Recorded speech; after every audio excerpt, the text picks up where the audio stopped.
El olor a aceite quemado, humedad y ozono era la única constante en la vida de Tomás Aldana. Durante 30 años, ese aroma había sido sinónimo de orden, de un mundo regido por leyes físicas inquebrantables y reconfortantes. Si una tuerca se apretaba con el torque adecuado, la máquina funcionaba. Si una línea de freno se revisaba con meticulosidad obsesiva, la vida se preservaba. Pero desde hacía 6 meses, ese olor se había mezclado con un rastro fantasmal, imposible de erradicar con trapos industriales o desengrasantes químicos, el hedor dulzón, penetrante y nauseabundo del caucho fundido y la materia orgánica calcinada. Era noviembre de 1989 en Toluca. La lluvia en la ciudad no caía, se filtraba. Era una llovizna fina, helada y persistente que se metía bajo la piel, empañaba los cristales y convertía las calles en lodazales traicioneros. En el interior del taller de la terminal de autobuses, el goteo rítmico del agua sobre el techo de lámina ondulada marcaba un compás irregular. Tomás, con 52 años y las articulaciones de las manos engrosadas por décadas de trabajo manual, sostenía una llave inglesa con una firmeza que ya no sentía en su interior.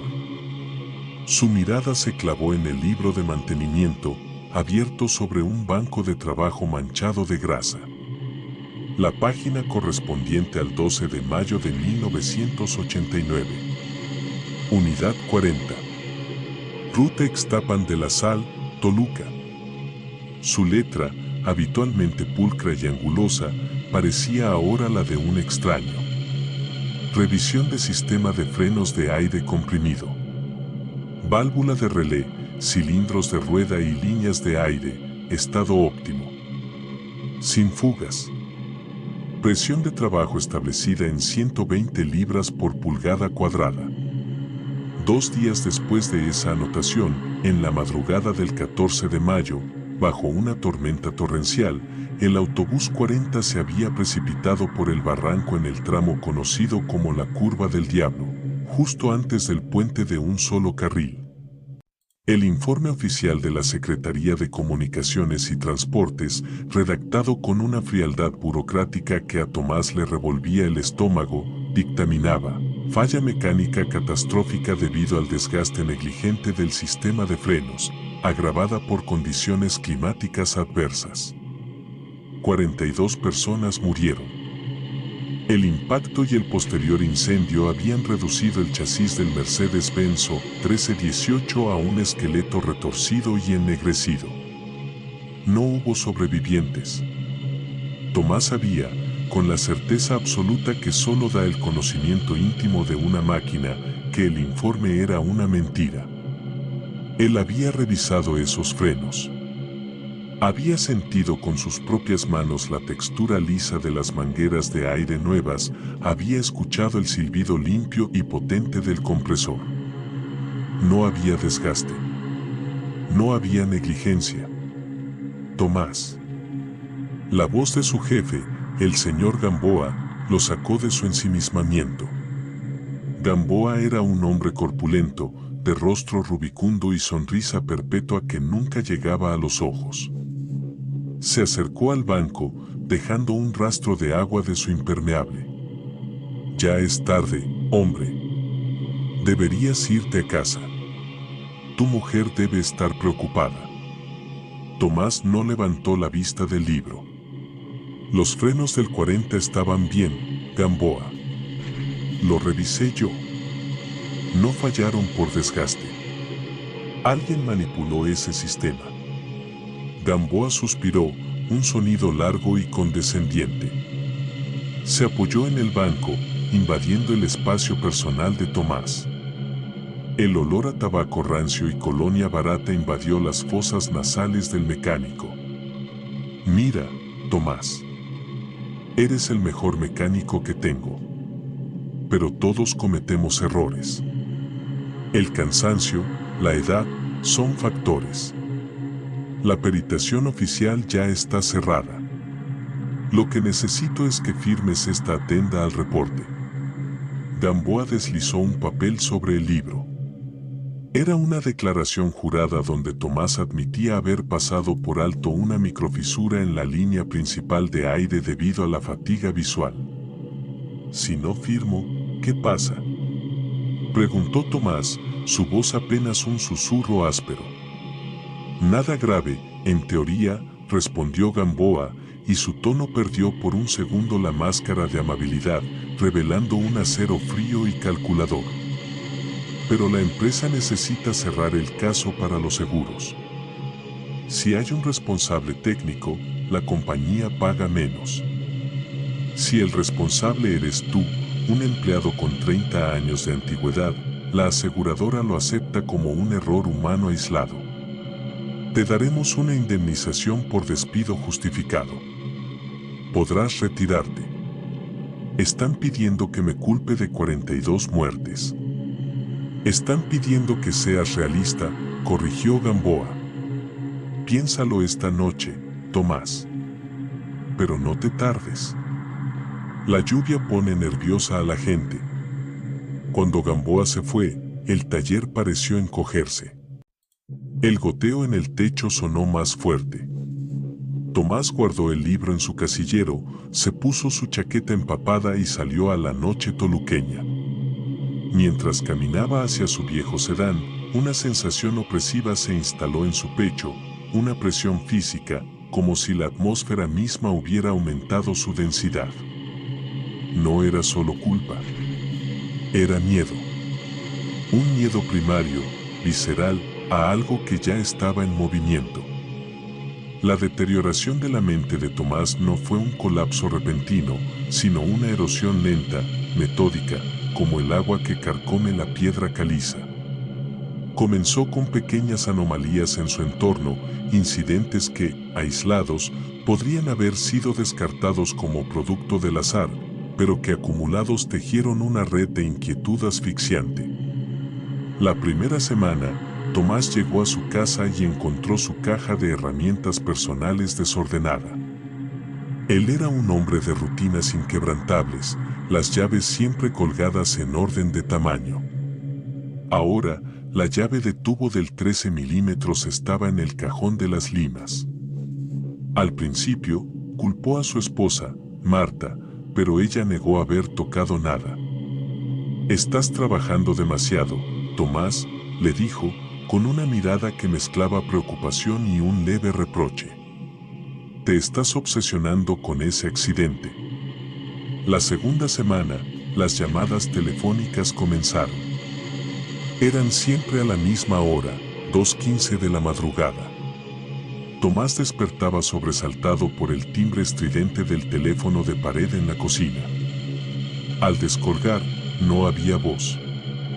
Solo un sonido ambiental inconfundible, el repiqueteo pesado de la lluvia sobre metal y, de fondo, el ralentí profundo y vibrante de un motor diésel de gran cilindrada, acompañado por el siseo característico de un sistema de frenos de aire liberando presión. PSSSSSH. Tomás colgaba, con el corazón martilleando contra sus costillas, la boca seca y un sabor metálico en la lengua. Al principio, pensó en bromas de mal gusto. Pero la precisión del sonido era inquietante. No era una grabación barata, era un ambiente en vivo. Su salud comenzó a resentirse. Tomás desarrolló un insomnio de conciliación severo. Pasaba horas dando vueltas en la cama. Cuando finalmente lograba dormitar, sufría de hipnagogia. En el umbral entre la vigilia y el sueño, su cerebro, agotado y en estado de hipervigilancia, proyectaba imágenes vívidas. Veía el chasis retorcido del autobús 40 en la esquina de su habitación, escuchaba los gritos ahogados por el humo. Sabía, racionalmente, que eran alucinaciones por privación de sueño, un fenómeno neurológico documentado y explicable. Pero la explicación clínica no mitigaba el terror visceral que le paralizaba los pulmones. Decidido a no ceder ante lo que él mismo reconocía como un deterioro psicológico inducido, Tomás decidió investigar por su cuenta. Utilizó sus días libres para visitar la terminal y hablar con las familias de las víctimas y los choferes veteranos. Fue allí donde escuchó por primera vez la semilla de la leyenda. En la cafetería de la terminal, dos choferes hablaban en voz baja, lanzando miradas furtivas hacia la puerta. Dicen que si tomas la carretera de madrugada, a veces lo ves, murmuraba uno, agitando su taza de café. El 40. Sin luces, pero con el motor encendido. Si te subes, no debes hablar. Y sobre todo, no mires hacia atrás. Si lo haces, te llevas con él al barranco. Tomás se acercó, fingiendo interés casual. ¿Y desde cuándo se cuenta eso?, preguntó. El chofer lo miró con desconfianza. ¿Desde qué pasó, pues? El pueblo necesita explicaciones para lo que no entiende. Un accidente tan feo no puede ser solo un fallo mecánico. Tiene que haber algo más. Algo maldito. Tomás se alejó con una certeza gélida. Los mitos no nacen espontáneamente. Se cultivan. Alguien estaba sembrando esa historia con deliberación. ¿Por qué? Porque un fantasma es una explicación perfecta para cerrar investigaciones. Un fantasma no deja huellas dactilares, no tiene cómplices, no puede ser interrogado por la policía. Si alguien afirmaba haber visto a alguien manipulando el autobús antes del accidente, la autoridad podía descartarlo fácilmente. Son imaginaciones, la gente está sugestionada por la leyenda del autobús fantasma. La leyenda era una herramienta de control de daños, una cortina de humo psicológica. Su investigación lo llevó a los archivos públicos. Cruzó los nombres de los pasajeros con sus ocupaciones. La mayoría eran trabajadores o estudiantes. Pero un nombre resaltó: Elena Rivas, 34 años, contadora pública.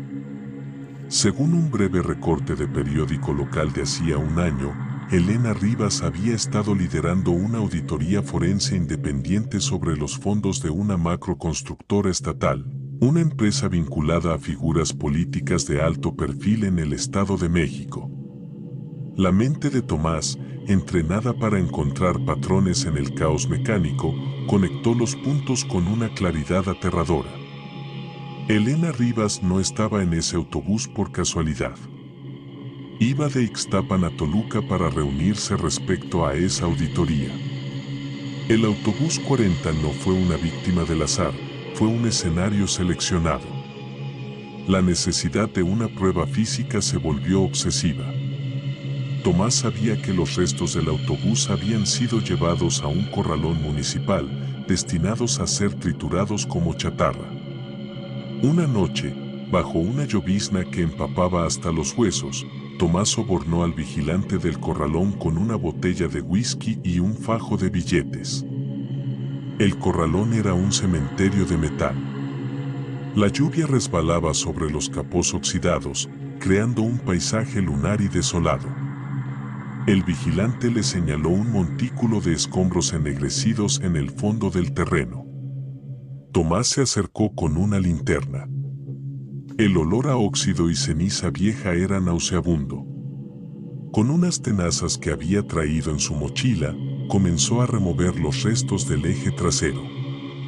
Sus manos, protegidas por guantes de cuero, temblaban no por el frío, sino por la anticipación. Encontró el cilindro maestro de los frenos, parcialmente fundido pero reconocible. Siguió la línea de aire comprimido principal. Allí estaba.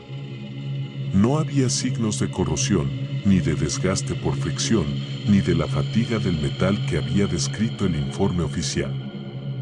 En el tubo de cobre reforzado, justo antes de la conexión con la válvula de relé, había una marca.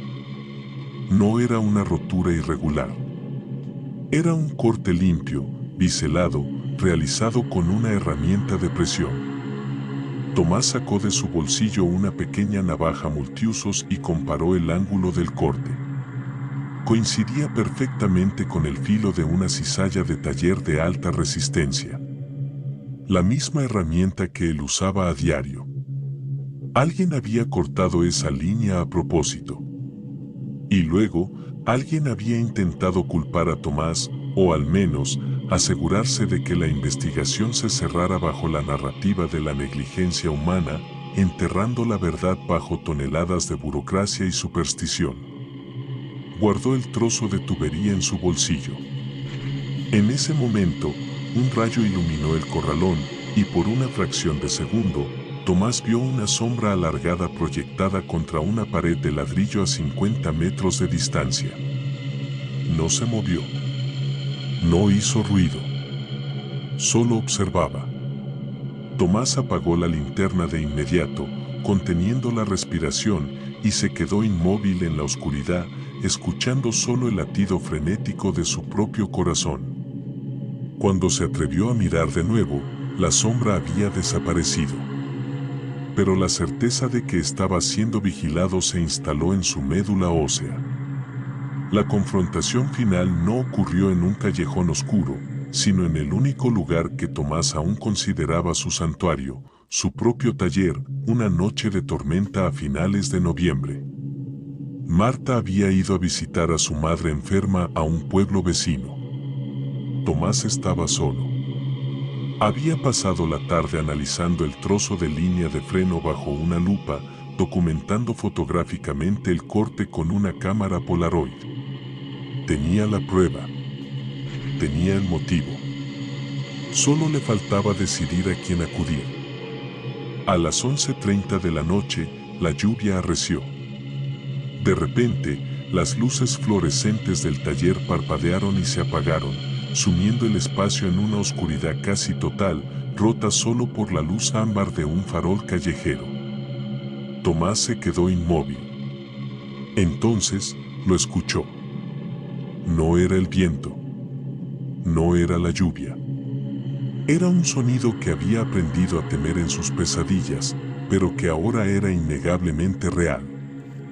El ronquido grave y vibrante de un motor diésel de gran cilindrada. El sonido se acercó lentamente, con el crujido de la suspensión neumática sobre el pavimento mojado, hasta detenerse justo frente a la puerta enrollable de metal del taller. PSSSSSH. El siseo de los frenos de aire. No era un fantasma. Los fantasmas no desplazan el aire, no hacen vibrar las herramientas en las paredes, no huelen a diésel crudo y humedad. Era un vehículo real. Alguien había estacionado un autobús o camión pesado bloqueando la única salida. Se escuchó el golpe seco de una puerta abriéndose y cerrándose. Pasos firmes, de zapatos con suela de goma sobre el concreto mojado, se acercaron a la puerta lateral. El picaporte giró. La puerta se abrió, dejando entrar una ráfaga de viento helado. Dos hombres entraron. No llevaban capuchas, ni máscaras, ni emanaban una aura sobrenatural. Eran, en todos los aspectos, hombres comunes. Uno de ellos, más joven, cerró la puerta y se quedó junto a ella, con las manos en los bolsillos de un impermeable negro. El otro, un hombre de unos 60 años, con cabello canoso peinado hacia atrás y un traje gris impecable, avanzó hacia el centro del taller. Encendió un encendedor de oro, iluminando por un momento sus facciones afiladas y sus ojos fríos, desprovistos de cualquier emoción que no fuera una evaluación clínica. Tomás reconoció el rostro. Lo había visto en el periódico, asistiendo a inauguraciones de obras públicas. Era el licenciado Vargas, director administrativo de la constructora que Elena Rivas había estado auditando. «Buenas noches, señor Aldana», dijo Vargas. Su voz era suave, educada, con una dicción perfecta que contrastaba violentamente con el entorno grasiento del taller. «Lamento la intrusión. Y lamento el apagón. Los transformadores de esta zona son muy sensibles a las tormentas. Tomás apretó la llave inglesa en su mano, aunque sabía que era un gesto inútil. ¿Qué quieren?, logró decir, sorprendido por la firmeza de su propia voz. Vargas sonrió levemente, sin alegría. Queremos hablar de su reciente interés en los restos de la Unidad 40 y de la pequeña pieza de metal que guarda en el bolsillo derecho de su chaqueta. La sangre de Tomás se heló. Habían estado allí. Lo habían visto en el corralón. No sé de qué habla. Por favor, Tomás. No nos hagamos daño mutuamente con falsedades. Somos hombres de negocios. Entendemos de riesgos y beneficios. Vargas dio un paso adelante, ignorando por completo la herramienta en la mano de Tomás. Elena Rivas era una mujer muy minuciosa. Descubrió que ciertos fondos destinados a la carretera de Ixtapan habían sido redirigidos. Iba a presentar su informe final esa semana. Su muerte fue una desgracia, pero una desgracia necesaria para la estabilidad de muchos proyectos que benefician a esta región. La confesión fue tan directa, tan desprovista de remordimiento, que a Tomás le costó procesarla. No había locura en los ojos de Vargas. Solo una contabilidad moral espeluznante. 42 vidas eran un simple gasto operativo, un daño colateral en una ecuación de poder y dinero. Ustedes cortaron los frenos, susurró Tomás, la náusea subiendo por su garganta. Mataron a 42 personas. Al conductor, a los pasajeros, gente inocente. El conductor fue una víctima lamentable, sí, concedió Vargas, con un tono que imitaba la compasión, pero sonaba como una grabación. Pero el sistema requiere sacrificios. Lo importante ahora es el futuro. Y su futuro, Tomás. El hombre joven junto a la puerta dio un paso adelante y colocó una carpeta de manila sobre el banco de trabajo, junto a la fotografía Polaroid que Tomás había tomado. Aquí hay dos caminos, continuó Vargas, señalando la carpeta con un dedo pulcro. El primero, usted reconoce que, efectivamente, su fatiga le llevó a no detectar una falla crítica en el mantenimiento. Firma esta declaración. A cambio, la empresa le otorgará una indemnización generosa por despido, suficiente para que usted y su esposa vivan tranquilos. Se mudan, empiezan de nuevo. ¿Y el segundo camino?, preguntó Tomás, aunque ya conocía la respuesta. Vargas suspiró, como si explicara algo obvio a un niño lento. El segundo camino es que usted se niegue. En ese caso, mañana por la mañana, la policía encontrará esta fotografía y la pieza de metal en su casa. Con su historial de obsesión y problemas de sueño, será muy fácil convencer a un juez de que usted, un mecánico resentido y mentalmente inestable, saboteó el autobús por razones que quizás ni usted mismo entiende, y luego intentó culpar a la empresa. Irá a la cárcel por homicidio culposo múltiple, Tomás. Su esposa perderá la casa para pagar las multas civiles. Su nombre será el del mayor monstruo en la historia de este estado. El silencio que siguió fue más pesado que el plomo. Tomás miró la llave inglesa en su mano. Podría atacar.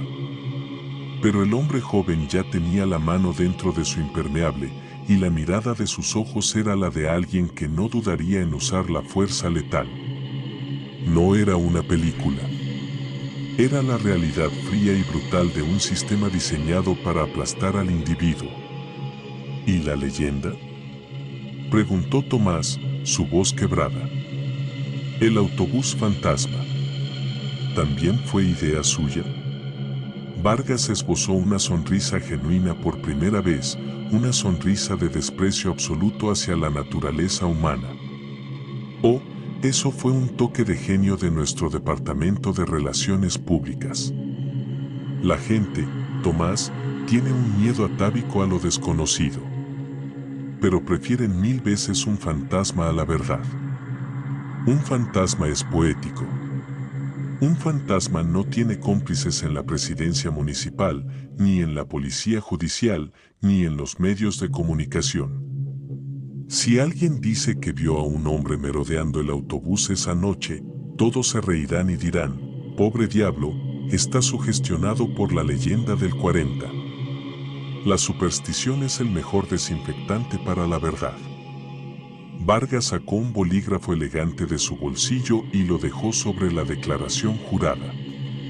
Firme, Tomás. Salve a su esposa. Salve su propia piel.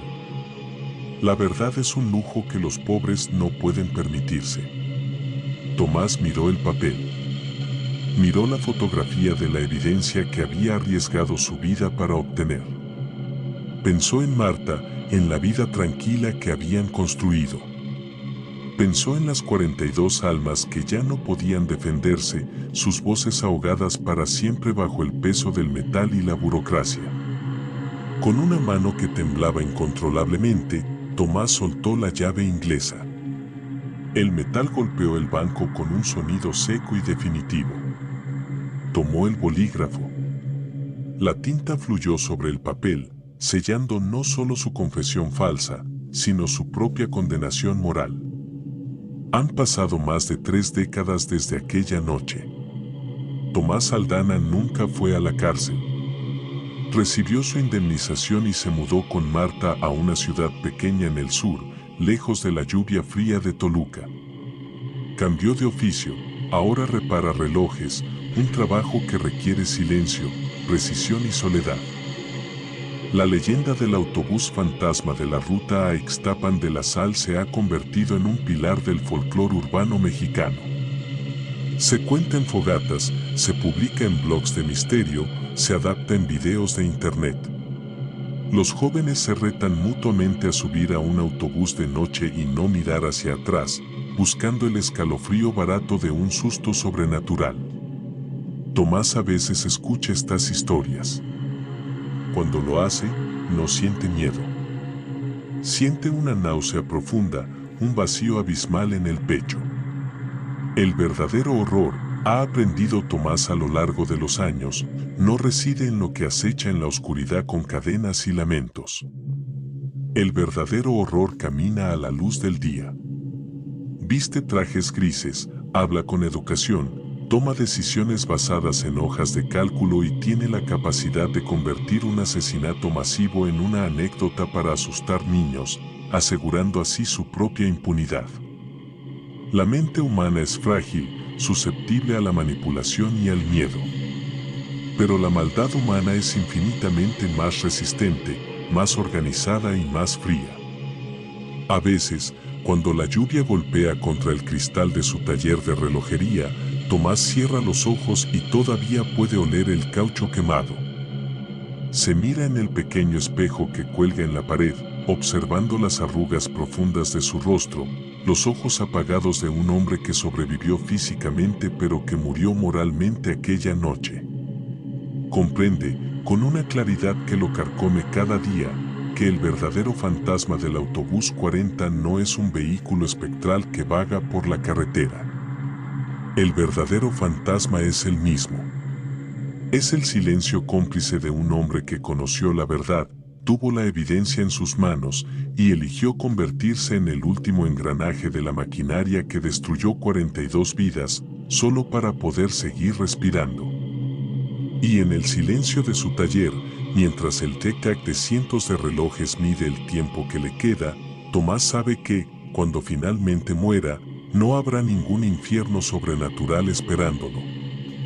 Su infierno ya está aquí, construido con sus propias manos, ladrillo a ladrillo, firma a firma, en la fría y opresiva realidad de lo que los seres humanos son capaces de hacer y de callar. No olvides suscribirte al canal. Más terror. Historias reales.